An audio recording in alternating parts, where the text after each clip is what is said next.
After Covid এই প্রথম কোনো নেপো কিডের সাকসেস দেখে ভালো লাগছে।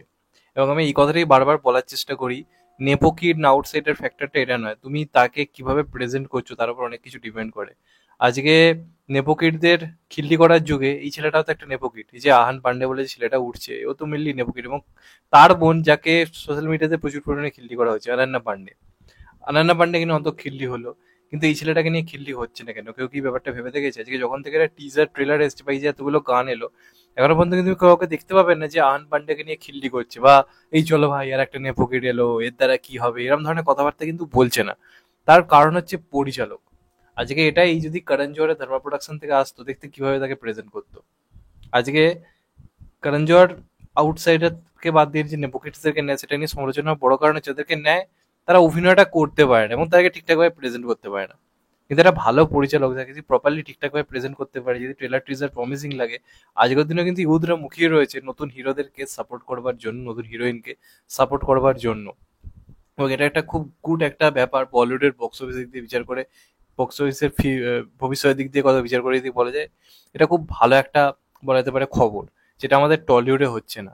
টলিউডে কিন্তু কাউকে লঞ্চ করা যাচ্ছে না নতুন। এসবিএফ এর মতো প্রোডাকশন হাউস আছে, ওয়াইআরএফ দেখো এই নতুন ছেলের পিছনে তো টাকা ইনভেস্ট করলো, একটা বড় স্কেলে একটা মিউজিক্যাল মুভি তো বানালো। বাংলাতে কি হচ্ছে? যে বানাতে পারে তারা করাও ছেড়ে দিচ্ছে। আজকে মৈসুরি এত বছর হয়ে গেল কিন্তু ওই ধরনের সিনেমাই করে যাচ্ছে, তাকে অন্য ধরনের সিনেমায় কিন্তু হাত পাকাতে হয়নি। কিন্তু আমাদের এখানে রাজ চক্রবর্তী যে নতুন হিরো লঞ্চ করতো, সে এখন সন্তানের মতো সিনেমা। আমি খারাপ বলছি না, কিন্তু যার যে ধরনের সিনেমা করে ইন্ডাস্ট্রির লাভ হয় তার সেটাই করা উচিত। এটাই আমার মনে হয় কোথাও গিয়ে হওয়া উচিত। আজকে দেখো ওই যে সাইয়ারা বলে কাজটা আসছে, যেটা মানে টিজার ট্রেলার সবই বলে আমার কিন্তু দারুণ লেগেছে। এবং তার চেয়ে বড় কথা, গানগুলো অনেকদিন পরে একটা হিট হয়েছে ভাই। ছেলেদের মুখে মুখে বা ছেলে মেয়েদের মুখে মুখে একটা সিনেমার গান ঘুরছে, রোমান্টিক কোনো সিনেমার ক্ষেত্রে, এটা অনেকদিন পর দরকার। এবং যে কোনো ইন্ডাস্ট্রিতে নতুন হিরো উঠে আসতে গেলে কিন্তু রোমান্টিক মুভির গুরুত্ব সব থেকে বেশি, এটা তো মানতে হবে। আজকে শাহরুখ, সালমান, আমির প্রথম কিন্তু এদের জনপ্রিয়তা হয়েছিল রোমান্টিক মুভি করেই। কারণ রোমান্টিক মুভি সবচেয়ে বেশি ইউথরা দেখে। তার ফলে কি হয়, সেই হিরোর প্রতি একটা অ্যাট্রাকশন তৈরি হয়। তো এই ছেলেটা কিন্তু ফার্স্ট যে ইমপ্রেশন যথেষ্ট ভালো হয়েছে, এবং এই কারণে এই ছেলেটাকে নিয়ে কিন্তু খিল্লি হয়েছে। আজকে ঋত্বিক রোশন যখন কাহনা প্যারে করেছে, তাকে নিয়ে কিন্তু খিল্লি হয়নি। তো দারুণভাবে যে কাউকে তুমি যদি প্রেজেন্ট করো, মানুষের তাকে ভালো লাগবে। আজ রণবীর কাপুর যখন সাওয়ারিয়া করেছিল, কেউ খিল্লি করেনি। বাকিদের নিয়ে খিল্লি তার কারণ রয়েছে, কারণ তাকে তুমি জোকারের মতো প্রেজেন্ট করছো। এবার এই সাইয়ারা সিনেমাটা যেটা আসছে, এটার অ্যাডভান্স বুকিং নিয়ে যদি কথা বলি ভাই, ভয়ঙ্কর, ভয়ঙ্কর। এবং এটার সব থেকে একটা ভালো কথা কি, ওয়ার কিন্তু কোনোরকম কোনো স্পট বুকিং বা কোনোরকম কোনো প্রমোশন এই সমস্ত দিকেই যায়নি, একদম সেই পুরোনো প্যাটার্নে কাজ করছে। যেরকম ভাবে সীতা রেজমিন পারের ক্ষেত্রে আমির খান করলো, একদম পুরোনো প্যাটার্ন। সিনেমা রিলিজ করে দাও, পাবলিকের ভালো লাগলে পাবলিক নিচে থেকে দেখবে, এরা কিন্তু জিনিসটা করেছে। কেন এই কথাটা বলছি, গ্রাউন্ড লেভেলের মানে হাইপ কেন আমি ভালো বলছি, তার কারণ কলকাতাতে রিলিজ করছে সিনেমাটা, এবং কিছু লিমিটেড শো এখন অব্দি অ্যাডভান্স বুকিং অ্যাভেলেবেল হয়েছে, এবং লোকে জানাই না যে অ্যাডভান্স বুকিং মানে স্টার্ট হয়েছে। ওয়াইরা কিছু পোস্ট করে কিন্তু এখনো জানায়নি। অথচ লোকে নিজেরা সার্চ করছে, এবং সার্চ করে আমি দেখলাম আইনক কোয়েস্ট মল যেটা রয়েছে, টিকিট প্রাইস যথেষ্ট হাই, প্রায় 650-700 টাকা করে। ইনসিগনিয়া যেটা থাকে সেটা টিকিটের লোকে অলরেডি কাটতে কাটতে শুরু করে দিয়েছে। প্লাস মোটামুটি আমি যদি সব জায়গার অ্যাডভান্স বুকিং দেখি, পিভিআর আপনি বলি বা লেক মল বলি, সকালের দিকে যে শোগুলো কিন্তু রেসপন্স যথেষ্ট ভালো।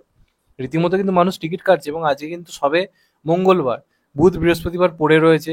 নতুন হিরো, নতুন হিরোইন, কেউ কাউকে নতুন কাউকে মানে কোনো পাবলিক সেভাবে চেনে না। শুধুমাত্র গান হিট হওয়ার কারণে, ট্রেলার টিজার ভালো হওয়ার কারণে পাবলিক কিন্তু টিকিট কাটছে। অর্থাৎ প্রমাণিত, তুমি যদি ভালো সিনেমা বানাও অডিয়েন্সকে সাপোর্ট করবে, যেটা সাউথেও হয়। তো এটা কিন্তু খুব ভালো একটা লক্ষণ। আমাদের বাংলা ভালো টাইম মিস করছে, এই ধরনের সিনেমা বানানো ছেড়ে দিয়েছে, নতুন হিরো লঞ্চ হচ্ছে না। এবং সব থেকে একটা বড় কথা কি, যে ছেলেটার মধ্যে পোটেন্সিয়াল রয়েছে, বক্স অফিস ভালো দেবে আমার যেটুকু ধারণা, ছেলেটা কিন্তু ভালোভাবে সামলে রাখতে হবে। আজকে আদিত্য রায় কাপুরও দুর্দান্ত আশিকি টু করে দারুণ একটা ফেম পেয়েছিল, কিন্তু সেটাকে ধরে রাখতে পারেনি। সেও কিন্তু একটা ট্যালেন্টেড অভিনেতা। এই ছেলেটার মধ্যে কিন্তু পোটেন্সিয়াল আছে কিছু একটা করে দেখাবার, আমার যেটুকু লেগেছে। বা সিনেমা দেখে তো বাকিটা বলতে পারবো, ট্রেলার টিজার থেকে তারা বোঝে সেই ব্যাপারটা কিন্তু রয়েছে। অ্যাডভান্স বুকিং তোমাদেরকে বলে রাখি, অলরেডি দুদিন বাকি রিলিজ হতে প্রতি ঘন্টায় 3,000 করে টিকিট বিক্রি হয়েছে। এটা রিসেন্ট রিলিজ অনেক বড় সিনেমা করতে পারেনি। এবং সিনেমার বাজেট কিন্তু খুব লিমিটেড জায়গায় থাকতে চলেছে, 65 থেকে 70 কোটি সম্ভবত এটা বাজেট হতে চলেছে। এবং প্রথম দিনে সম্ভবত এটা ডবল ডিজিট ওপেনিং নিতে চলেছে। অলরেডি পিভিআর এবং সিনেপলিস থেকেই, পিভিআর এবং সিনেপলিস থেকে অলরেডি 12,500 টিকিট মানে বুকিং হয়ে গেছে। এবং সেটা আমি তোমাদেরকে আজকে বিকেল 4টের রিপোর্ট বলছি, এখন বাজে হচ্ছে রাত্রি 8টা, আমি যখন ভিডিও করছি। এখন সেটা আরো বেশি জায়গায় গিয়ে পৌঁছে, কারণ প্রতি ঘন্টায় প্রায় 3,000-4,000 করে টিকিট বিক্রি হচ্ছে। কলকাতাতেও রীতিমতো ট্রেন্ডিং এসে গেছে। তো এই ধরনের সিনেমার যুগটা ফিরছে, দেখে ভালো লাগছে। এবার সিনেমাটা ভালো হওয়া দরকার। যদি ভালো হয়ে যায়, সিনেমাটা কিন্তু দারুণ বিজনেস করবে। এবং কোনো রকম কোনো আশিকি টাইটেল এই ধরনের কিছু কিছু ইউজই করতে হয়নি। গানের ক্ষেত্রে তারা আশিকি ফাশিকি কিছু ইউজ করে জাস্ট সিনেমাটার উপর ছেড়ে দিয়েছে ব্যাপারটা। তো ইউথরা জাস্ট মুখিয়ে আছে সিনেমাটা দেখার জন্য এবং রেসপন্স খুব ভালো। এবং রিসেন্ট লাস্ট ডেবুটেন্ট যারা ছিল তাদের মধ্যে বেস্ট ওপেনিং ছিল ধারাক সিনেমাটা, যেখানে জাহ্নবী কাপুর এবং ঈশান খাট্টার ছিল। সেটা কিন্তু অনেক বেশি মার্কেটিং করা হয়েছিল এই সিনেমাটার থেকে, অনেকটা বেশি। শ্রীদেবীর মেয়ে হিসেবে অনেক বেশি লঞ্চ করা হয়েছিল। সেই হিসেবে কিন্তু ওপেনিং নিয়েছিল সম্ভবত 8 থেকে 9 কোটি, মানে অত কিছু করেও। এমনকি টাইগার শ্রফের হিরোপন্থীও 6 থেকে 7 কোটি নিচে হয়েছে ডেবুট্যান্ট অ্যাক্টর হিসেবে। এটা আই থিঙ্ক 11 থেকে 12 কোটি করে আই থিঙ্ক একটা রেকর্ড ব্রেকিং কিছু করতে চলেছে ডেবুট্যান্ট হিরো হিসেবে, একটা বিরাট কিছু। তো চান্স রয়েছে বিরাট কিছু করার এই সিনেমাটার। এবং বলিউড কোথাও গিয়ে আই থিঙ্ক আরো একটা নতুন স্টার কোথাও গিয়ে পেলো যার মধ্যে পোটেন্সিয়াল রয়েছে এবং ইন ফিউচার কিছু একটা করতে পারে। তো দেখা যাক লাস্ট অব্দি কি হয়। আমার এই সিনেমাটার একটা এক্সাইটমেন্ট রয়েছে, আমি নিজেই ধরনের সিনেমা আমার ভালো লাগে। যে কারণে আমিও অনেকদিন পরে, নাম করা হয়তো কেউ নেই, বড় কেউ হয়তো নেই, কিন্তু আমি মানে সিনেমাটা দেখতে যাওয়ার জন্য মুখিয়ে আছি। আমার একটা এক্সাইটমেন্ট কাজ করছে। তো দেখা যাক লাস্ট অব্দি কি হয়। ডিটেলস অ্যাডভান্স বুকিং জানতে পারলে তো বলবো। এখনো পর্যন্ত রেসপন্স দারুণ, মানে চমকে রেখে দেওয়ার মতো রেসপন্স। এবার দেখা যাক ঠিক রিলিজের মুখে কিরকম কি অ্যাডভান্স বুকিং হয়, তো তোমাদেরকে অবশ্যই জানাবো। তো এটাই ছিল আজকের ভিডিও। চ্যানেলটা নতুন হলে চ্যানেলটা সাবস্ক্রাইব করে দিও and get the bell icon. ভালো থেকো সবাই, টেক কেয়ার, নমস্কার। আবার দেখা হবে হয়তো, বাই। সবাই ভালো থেকো, সুস্থ থেকো, নমস্কার, টেক কেয়ার, আবার দেখা হবে। ভালো থেকো সবাই, টেক কেয়ার।